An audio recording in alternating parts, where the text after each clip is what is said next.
এমন কিছু মানুষ আছে এই দুনিয়াতে যারা নিজেদের দুঃখ কষ্ট সব নিজের কাছেই গোপন রাখে। হ্যালো ভিউয়ার্স, আসসালামু আলাইকুম। বাইরে থেকে তারা হাসি খুশি ও স্বাভাবিক মনে হয়, অথচ ভেতরে তাদের মনে প্রতিনিয়ত ঝড় বয়ে যায়। সেই ঝড়ের শব্দ কেউ শোনে না, কেউ বোঝেও না, কেউ জানার চেষ্টা করে না, কেউ বোঝার চেষ্টাও করে না। কখনো কেউ গিয়ে তাকে জিজ্ঞেস করে না সে কেমন আছে। তারা হাসির আড়ালে লুকিয়ে রাখে মনের জমানো কষ্ট, দীর্ঘশ্বাস, চাপা কান্না, অপূর্ণ স্বপ্নে ভরা একটা জীবন।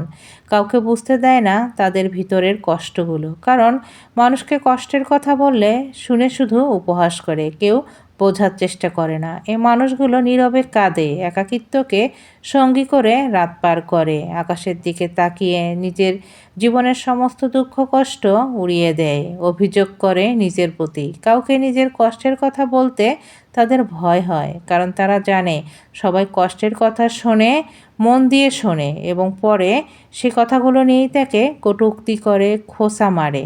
অনেকেই শুধু শুনে বিচার করে, দুর্বল জায়গায় বারবার আঘাত করে। তাই তারা বুঝতে চায় না যে তাদের মনেও আঘাত লাগে। নিজের ভাঙন নিজেই সামলাতে শিখে যায়, কারণ কাউকে বলে অতিরিক্ত খোঁচা খাওয়ার থেকে নিজের কাছে রাখা অনেক ভালো। এই মনে করে তারা কখনো নিজের কষ্টগুলোকে আর প্রকাশ করে না।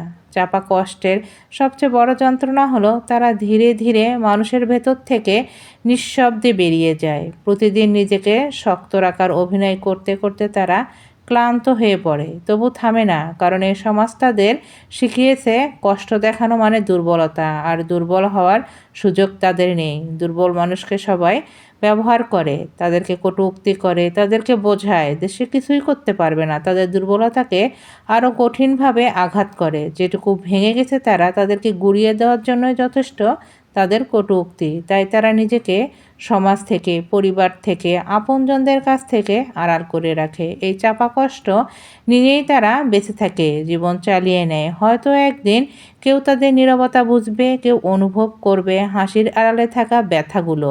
ততদিন পর্যন্ত তারা চুপচাপ সহ্য করে যায়, নিজের সঙ্গে নিজের লড়াই চালিয়ে যায় নিঃশব্দে, গভীর কষ্ট বুকে নিয়ে। হয়তো বা কখনো তাদের জীবনে এমন কেউ আসেও না যে তাদের কষ্টগুলোকে ভাগাভাগি করে নেবে, কিন্তু তারা অপেক্ষায় থাকে। যদি তাদের জীবনে কেউ আসে, তাদের কষ্টগুলোকে একটু বোঝে, সেই অপেক্ষায়। প্রত্যেকটা মানুষের জীবন আলাদা আলাদা, তাদের প্রত্যেকটা জীবনে আলাদা গল্প থাকে, কিন্তু প্রত্যেকটা মানুষ ভাবে আমার মতনই জীবন। নিজের মতো করে সব সময় তারা উল্লেখ করে এটা করো ওটা করো, নিজের মতো করে তারা সিদ্ধান্ত দিয়ে দেয়। কখনো বোঝার চেষ্টা করে না আলাদা মানুষ, আলাদা মন, আলাদা জীবন, তাদের প্রত্যেকেরই আলাদা চিন্তাধারা। কিন্তু না, আমাদের স্বভাব আমার মতো করে আমি ভাববো এবং চাপিয়ে দিব, এটাই আমাদের সমাজের এবং পরিবারের কাজ।